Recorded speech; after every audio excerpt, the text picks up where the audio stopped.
বুখারীতে একটা হাদিস আছে, সালাসাতুন ফিল গার, বনি ইসরাইলের 3 লোক সফরে বেরিয়েছে, মরুভূমির সফর, মাঝখানে তুফান, কই যাবে, কই বাঁচবে, দৌড়াদৌড়ি শুরু। দৌড়াতে দৌড়াতে এক পাহাড়ের গুহার ভেতরে আশ্রয় নিয়েছে। গুহা চিনেন তো? পাহাড়ের গুহা।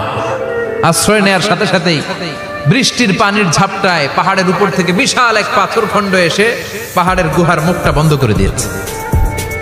বন্ধ, অন্ধকার। এরা পড়ছে বিপদে, হায় হায় বাঁচার জন্য ঢুকলাম, এখন দিই মরণ। ঢুকছিল কি জন্য? এখন মরণ। বিশাল পাথরের খণ্ড এসে গুহার রাস্তাটা বন্ধ করে দিয়েছে। 3 জন গায়ে যত শক্তি ছিল ধাক্কায়ও পাথর সরাইতে পারে না। হায় হায়, অক্সিজেন ভিতরে যা আছে আধা ঘন্টায় শেষ হয়ে যাবে। কি করে বাঁচবো? বাঁচার উপায় নাই। চিল্লা পাল্লা শুরু হয়ে গেল, কান্নাকাটি শুরু। একজন বলে, তোমাদের জীবনে কার কি ন্যাক আমল আছে, যেই ন্যাক আমলটা আল্লাহর ভয়ে করছিল ওইটার ওসিলা দিয়ে দোয়া করে দেখো কিছু হয় কিনা। সুবহানাল্লাহ কোন? এটাই উপায়। একজন হাঁটু গেড়ে চোখের পানি ছাড়া শুরু করছে, দোয়া শুরু করছে, আল্লাহ আল্লাহুম্মা কানাত লি আবাওয়ান শাইখান কাবীরা, আল্লাহ আমার বাবা মা ছিল বৃদ্ধ বৃদ্ধা, আমি পেশায় রাখাল, সারাদিন ছাগল চড়িয়ে রাত্রিবেলা দুধ আনতাম, সবার আগে আব্বা আম্মারে দিতাম, এরপরে আমার ছেলে মেয়ে, এরপরে স্ত্রী। একদিন গভীর রাতে এসে দেখি আব্বা আম্মা ঘুমায়, দুধের বাটি নিয়ে আব্বা আম্মার মাথার সামনে দাঁড়িয়ে রইলাম। ছেলে মেয়েগুলো আব্বা এসে বলে, আব্বা দুধ দাও। আমি বললাম পরে, আগে আব্বা আম্মা খাবে তারপরে তোরা। ছেলে মেয়েগুলো কান্না জুড়ে দিল, আমি দেই নাই। ফজর পর্যন্ত দাঁড়িয়ে রইলাম। ফজরের আগ দিয়ে আব্বা আম্মা ঘুম থেকে উঠে দেখে তো আমার অবাক, কিরে বাবা দাঁড়িয়ে কেন? বললাম প্রতিদিন দুধ খেয়ে ঘুমাও, আজকে আগে আগে ঘুমিয়েছো, দুধ খাও নাই, তোমাদেরকে আগে দিব বলে দাঁড়িয়ে রইলাম। আল্লাহর ডেকে বলে, আল্লাহ ওই দিন সারা রাত দুধের বাটি নিয়ে মা বাবার শিওরে আমি দাঁড়িয়েছিলাম, ফজরের সময় আব্বা আম্মারে দুধ খাওয়ালাম, তারপরে ছেলে মেয়েদেরকে দিয়েছিলাম, তারপরে স্ত্রীর মুখে দিয়েছিলাম। ও মাবুদ, ওই দিনের এই কাজটা আমি দুনিয়ার কাউরে খুশি করার জন্য করি নাই, শুধুমাত্র তোমার খুশি ছাড়া। ওই রাতের ইবাদত যদি তোমার দরবারে ভালো লেগে থাকে, ফাফাররিজ আন্না মা নাহনু ফি, আজকের বিপদের দিনে কেউ বাঁচানোর নাই, তুমি আমাদের বাঁচাও। ফানফাজারাত, মুহূর্তের মধ্যে 1/3 বিশাল পাথর খণ্ডটা 1/3 ডান দিকে সরে যায়, এক পাশে সরে যায়। সামান্য আলো বাতাস ঢুকতে আরম্ভ করলো। এখন বাতাস ঢুকে, এখন বেঁচে থাকতে পারবে এই নিশ্চয়তা হয়েছে। সুবহানাল্লাহ কোন? এবার সে বলল, ভাই তোর কি আমল আছে বল।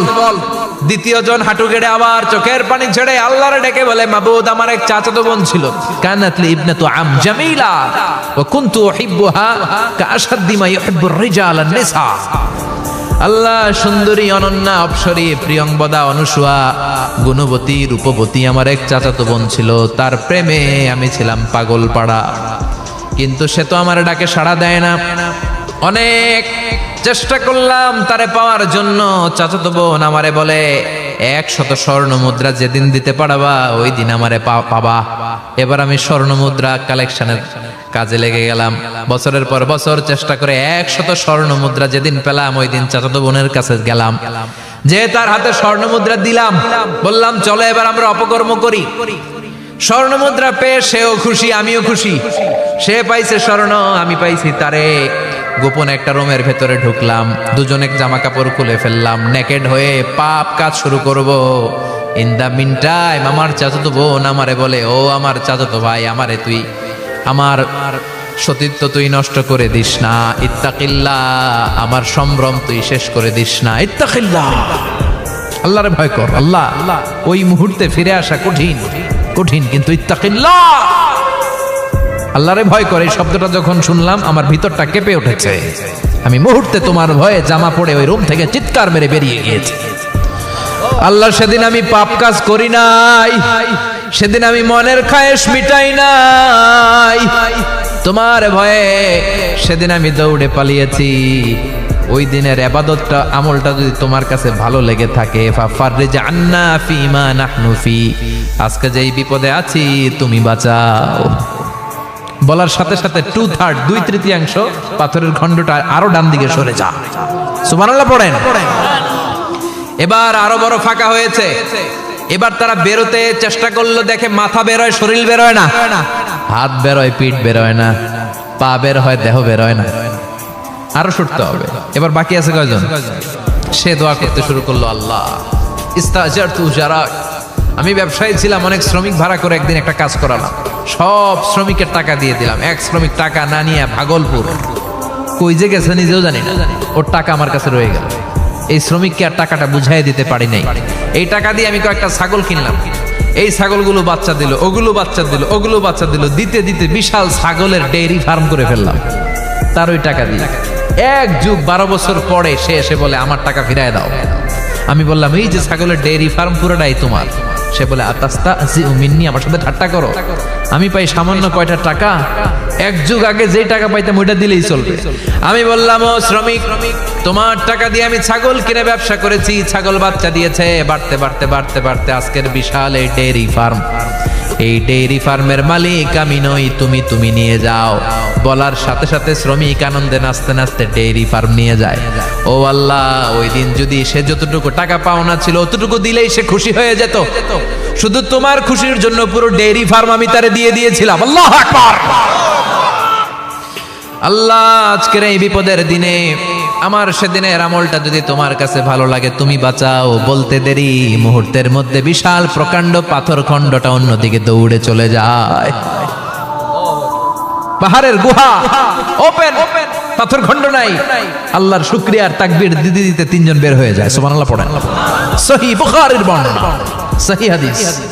নিজের এমন কোন নেক আমল যদি থাকে যে আমলটা শুধু আল্লাহর জন্য করেছিলাম, ওই নেক আমলের ওসিলা দিয়ে দোয়া করলে দোয়া কবুল করবে কে? করতে রাজি আছেন তো? প্রতিদিন শতবার তাওবা ইস্তিগফার পড়তে রাজি আছেন? বিশ্বনবী বললেন দোয়া মুখুল ইবাদা, দোয়া হলো ইবাদতের নির্যাস। যার দোয়া নাই ওর কিচ্ছু নাই। দোয়া করেন নাই তো নামাজে কাজ হবে না, দোয়া করেন নাই রোজায় কাজ হবে না। কথা কোন? আর দোয়া মুখুল ইবাদা, দোয়া হচ্ছে ইবাদতের নির্যাস। আবার তিরমিজির বর্ণনায় বললেন আর দোয়া হুয়াল ইবাদা, দোয়াটাই নাকি ইবাদত, দোয়াটা ইটসেলফ এইটাই ইবাদত। নামাজ যেমনি ইবাদত, রোজা যেমনি ইবাদত, হাত তুলে যে দোয়া করলেন এইটাও ইবাদত। সুবহানাল্লাহ পড়েন। এটা মুমিনের ওয়েপন, সিলাহুল মুমিন। সাপ্লিকেশন, দোয়ার ইংরেজিতে বলে সাপ্লিকেশন। সাপ্লিকেশন is the weapon of believers. এটা বিশ্বাসীদের অস্ত্র। সবকিছুর কারামতি যেখানে শেষ, দোয়ার কারামতি ওইখানে। এরকম অনেক শুনবেন ক্যান্সারে আক্রান্ত, দুরারোগ্য ব্যাধি, বাংলাদেশের চিকিৎসা শেষ, ইন্ডিয়া গেছে, কয় বাঁচবো 3 মাস। কয় মাস? এরপরে 7 বছর বাইসা ছিল। কেমনে বাঁচল? কেমনে? দোয়া। দোয়ার পাওয়ার আছে না নাই? তবে দোয়াটা দোয়ার মতো হতে হবে। সিনসিয়ার দোয়া ইজ লাইক এ মিসাইল। একনিষ্ঠ দোয়া এটা মিসাইলের মতো। মিসাইল হামলা করলে ইঞ্চি ইঞ্চি যেখানে মিসাইল বোমাটা পড়ার কথা ঠিক ওখানে পড়বে। ড্রোন হামলা করলে ঠিক ওখানে, ব্যালিস্টিক ক্ষেপণাস্ত্র নিক্ষেপ করলে লক্ষ্য বস্তু যেমনি ভিত করে, তেমনি দোয়ার মতো দোয়া করলে মুহূর্তেই দোয়া কবুল হয়ে যায়। আমরা দোয়ার মতো দোয়া করতে জানি না, কেমন করে দোয়া করতে হয় আমাদের জানা নাই, এজন্য দোয়াও কবুল হয় না। চিল্লায় এখন ঠিক কিনা? কিন্তু আল্লাহ ওয়াদা দিয়েছেন উজিবু দাওয়াতাদ দাঈ ইযা, আমার বান্দা দোয়া করলে আমি দোয়া কবুল করি, আমার বান্দা চাওয়া মাত্রই আমি কবুল করে নেই। সুবহানাল্লাহ পড়েন। যত দোয়া আপনি করেছেন সব কবুল, সব। অল অফ ইউর দোয়াজ আর অ্যাকসেপ্টেড, সব কবুল হয়েছে আল্লাহর কসম। অনেকে বলবে হুজুর এটা আবার কি কইলেন, এতক্ষণ তো ভালোই কইতেছিলেন। সব দোয়া আবার কবুল হয় কেমনে? আমি তো জীবনে কত কিছু চাইলাম, কত কিছু তো পাই নাই। আছে না এরকম? অনেকে অনেক পেরেশান, আফসোস করে হুজুর চাইলাম আল্লাহ দিল না। 4টা মাইয়া, এবার কাবা ধইরা চাই আইছি পোলার কথা, এটাও হইছে মাইয়া। আছে না নাই? 5টা ছেলে হইছে, মেয়ের জন্য বুকটা হাহাকার। হজে যে আরাফাতের ময়দানে চেয়ে আসলাম, এইবারও হইছে আর একটা পোলা। আছে না নাই? কত কিছু চাইলাম, পাইলাম না, হুজুর দিল না আল্লাহ। বলে না আপনার সব দোয়া কবুল, তবে কবুল হওয়ার 3টা সিস্টেম আছে। কয়টা? চান্দুল্লাহর ভাইয়েরা মনে থাকবে? কয়টা? আপনি যত দোয়া করছেন সব কবুল, কারণ আল্লাহর কাছে কিছু চাইলে আল্লাহ ফিরায় দিতে জানে না। আল্লাহ জানেই না কেমনে ফিরায় দিতে হয়। সুবহানাল্লাহ কোন? চাওয়া মাত্রই আল্লাহ বলে অ্যাকসেপ্টেড, যা কবুল। দিব দিব না এটা বলতে জানে না, চাওয়া মাত্রই বলে দিব। 3 সিস্টেম। নাম্বার 1, আপনি আল্লাহর কাছে দোয়া করলেন, চাইলেন, আল্লাহ বলে দিব, বলেই তিনি দিয়ে দেন আর আপনি খুশি হয়ে যান, পেয়ে গেলেন। নাম্বার 2, আপনি আল্লাহর কাছে দোয়া করলেন, চাইলেন, তখনও আল্লাহ বলে দিব, তবে এখন না, সবুর, একটু পরে দিব। কখন দিলে আমার জন্য ভালো, আমার চেয়েও ভালো জানে কে, পরে দিবে। নাম্বার 3, চাইলেন, দোয়া করলেন, আল্লাহ তখনও বলে দেব, তবে এখনো না, পরেও না, কিয়ামতের দিন যেদিন বিপদে পড়বে ওই দিন দেব। যেদিন তোর বাবা তোরে চিনবে না, তোর মা তোরে চিনবে না, বন্ধু বন্ধুরে চিনবে না, পীর সাহেব মুরিদরে চিনবে না, মুরিদ পীর সাহেবরে চিনবে না, ইমাম সাহেব মুসল্লিরে চিনবে না, মুসল্লি ইমাম সাহেবরে চিনবে না, কেউ কাউরে চিনবে না। ওই কঠিন দিনে তোরে আমি বাঁচাইয়া দেব। তাইলে দোয়া যা করছেন ছোটবেলা থেকে আজকে পর্যন্ত, লস হয়েছে না লাভ? লস না লাভ? এজন্য বেশি বেশি দোয়া করার দরকার আছে না নাই? জীবনে যদি কোনো নেক আমল থাকে, ওই নেক আমল দিয়ে যদি আল্লাহর কাছে দোয়া করেন, দোয়া কবুল করে নিবে কে? তবে নেক আমলটা হইতে হবে শুধুমাত্র আল্লাহর সন্তুষ্টির জন্য। প্রত্যেকের জীবনেই কিছু আমল আছে যেটা লোক দেখানো করে, আছে না নাই? আবার কিছু আমল আছে আল্লাহরে খুশি করার জন্য করে, আছে না নাই? কথা বুঝতে পেরেছেন? রাত্রিবেলা যাচ্ছেন, কেউ নাই, রাস্তায় হঠাৎ দেখলেন মসজিদ, পাশে লেখা বড় করে দান বাক্স, পকেট থেকে কচকচে 1000 টাকার নোটটা ওইখানে ঢেলে দিলেন দান বাক্সের ভিতরে। কেউ দেখে নাই, দেখছে কে? এটা পৃথিবীর কাউরে দেখানোর জন্য দিছিলেন? এই দানটা আল্লাহর কাছে প্রিয়। গোপন দান আল্লাহর রাগকে কমিয়ে দেয়। সুবহানাল্লাহ বলেন। আল্লাকা সিররুন ইনদাল্লাহ বাইনাকা আনতা ওয়া বাইনাল্লাহ, আল্লাকা সাদাকাতুন তাখফা লা ইয়ালামুহা ইল্লাল্লাহ, আল্লাকা সিররুন ইনদাল্লাহ বাইনাকা আনতা ওয়া বাইনাল্লাহ, আল্লাকা সাদাকাতুন তাখফা লা ইয়ালামুহা ইল্লাল্লাহ। সুবহানাল্লাহ বলেন। আল্লাকা সিররুন ইনদাল্লাহ, তোমার আর তোমার রবের মাঝে এমন কোনো গোপন জিনিস আছে নাকি যেটা আল্লাহ ছাড়া কেউ জানে না? তোমার কোনোদিন কোনো গোপন দান আছে নাকি যেটা আল্লাহ ছাড়া কেউ দেখেনি? ওই দানটা আল্লাহর কাছে প্রিয়। চিল্লায় বলেন ঠিক কি না? এরকম কোন গোপন আমল দিয়ে যদি আপনি আল্লাহর কাছে ওসিলা করে দোয়া করেন, আল্লাহ ওই কঠিন বিপদের দিনে এই আমলটা করছিলাম শুধু তোমারে দেখানোর জন্য, এর ওসিলায় বাঁচাও, বাঁচাবে কে? আল্লাহর জিকির করতে রাজি আছেন তো? আর বেশি বেশি দোয়া করতে রাজি আছেন? সবাই সবার জন্য দোয়া করবো, রাজি আছেন তো? আল্লাহ আমাদের সবাইকে কথাগুলো বুঝা আর আমল করার তৌফিক দান করুক। আমরা পড়ি আমিন। আরো জোরে পড়েন আমিন। যতগুলো কথা বললাম কোরআন সুন্নাহর আলোকে বলেছি, বানিয়ে কিছু বলি নাই।